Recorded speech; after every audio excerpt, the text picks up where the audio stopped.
Did you just finish another YouTube video all about how if you're over 50 or over 60, 40, whatever, you too should start your own YouTube channel? Yeah, me too. Totally guilty of watching lots of those videos, saying to myself, hey, Erin, you could do this too, and then not doing it. So I want to share some tips that I have used this past few weeks to get from that side of the screen to this side. So stick with me here. I'm Erin. This is a channel all about using self coaching for getting through things like starting your YouTube channel or any big or little um, endeavor you want to undertake. So, yeah, I had the same plan. I kept thinking to myself, I want to start this YouTube channel. What's stopping me? And so one of the things I did was I started kind of looking at all the pieces around the window dressing, basically. Got the channel set up, got the name, did the banner, all the things that weren't really the part where you get behind the camera and record yourself and put it out there for people. So I get it. To me, that's a scary bit. And so I've used the years I have been a coach or have been coached to kind of help me through this process. And I thought I would share 5 tips with you that finally made it possible for me to record this for you today, and one bonus tip at the end if you stick around. So here we go. The first tip is to make sure you have a compelling reason that's going to make you want to do this. And of course, for a lot of us, that's the monetization, right? Getting money from recording videos sounds great. I will say that it's made to look easy by some of my favorite YouTubers out there, but I would also say that you need a reason to kind of keep you going. And for me, it had to be more than just the money. So personally, I knew that I had been using coaching tips, and I get asked a lot by others, like, they hear about my morning practice or they see that I've done something that I've claimed is really difficult to do, and they want to kind of know some tips. And so that's what I'm basing my station on, excuse me, my channel.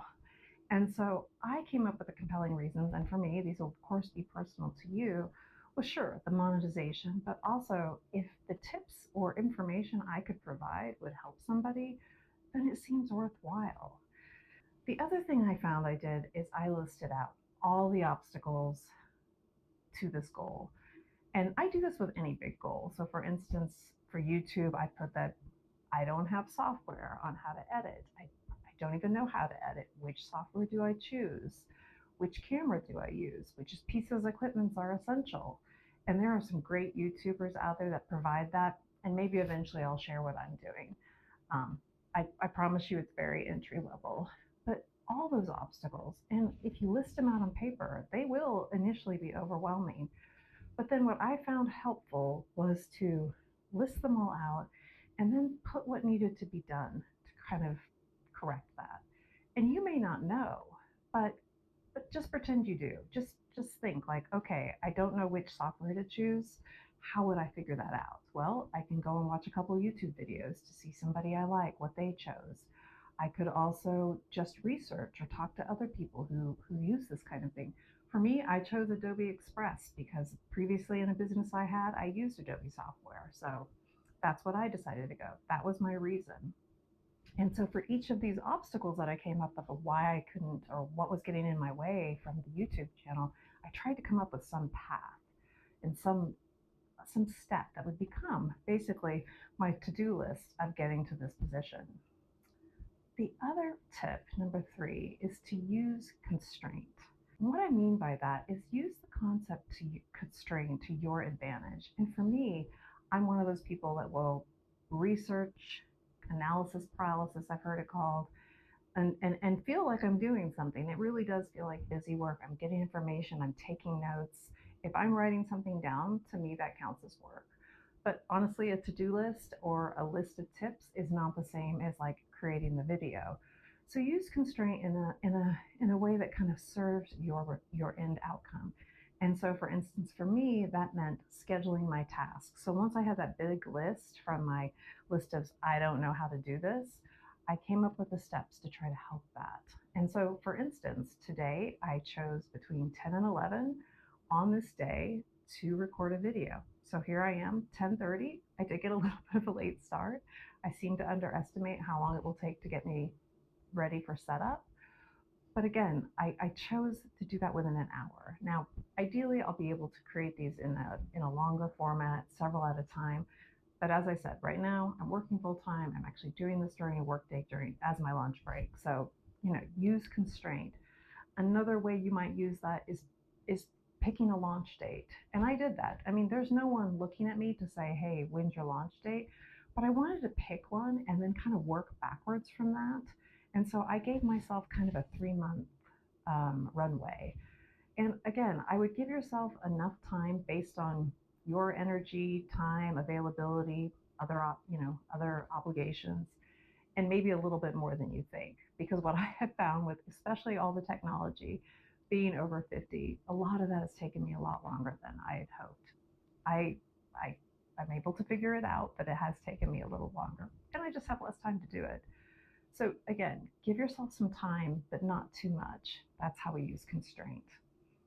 The other thing, and this is kind of part of constraint, is when you're looking through all those steps, it's it's tempting to go for those easy tasks, and that's exactly what I did in the beginning. Real meat of the YouTube channel are the videos. It's getting here, recording the videos, and honestly getting them uploaded.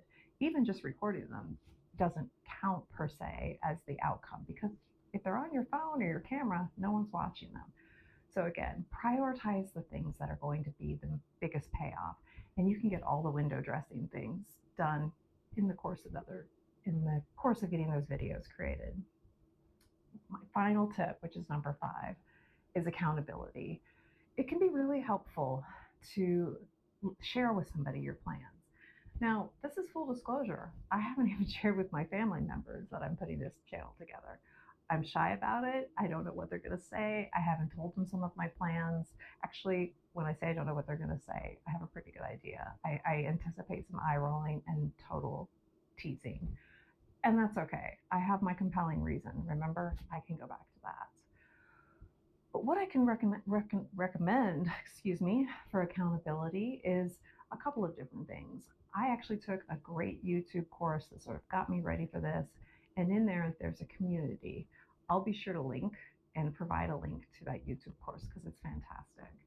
But inside that course was a community. And I think a lot of people that are offering this courses probably have that platform as well, where there's a whole group of people that are starting YouTube channels, very inspiring. But there's a place where you can post that you've started it, you can ask for feedback, and you can just see that other people are moving along and can really create a momentum.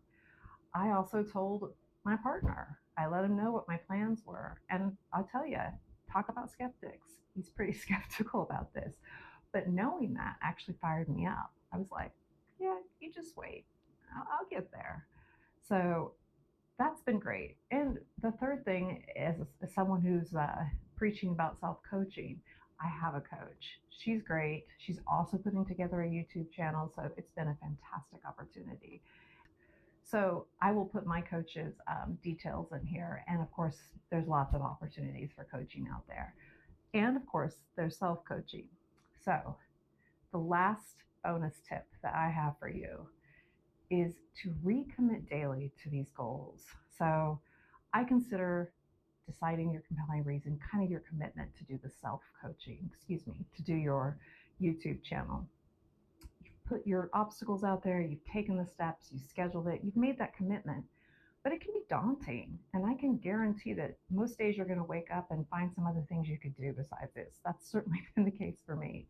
So I have a little practice that I do every day to kind of recommit, and that's to kind of relook at my compelling reasons, maybe write out a couple obstacles or a couple thoughts I'm having about what task I've put into my calendar that day and why I don't want to do it, and kind of running through what I'm going to do when I get to the 10 o'clock and I don't feel like doing this and I'm feeling shy or self-conscious or that I should be doing the work.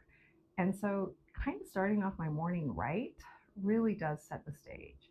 And I'm sure I'll have a video soon about my morning practice and practices you can use for self-coaching. So keep a lookout for that.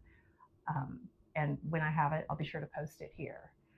But right now, I just want to share those 5+1 tips with you. Again, compelling reason, list out your obstacles use constraint as your friend and to help you pick out the biggest payoff items, prioritize those items and make sure they're the ones that are taking up the most of your time, and use accountability. Be sure to tell someone, have them check in with you, even if it's just a case of like sending a link to a video, or letting your accountability partner know what you did that day.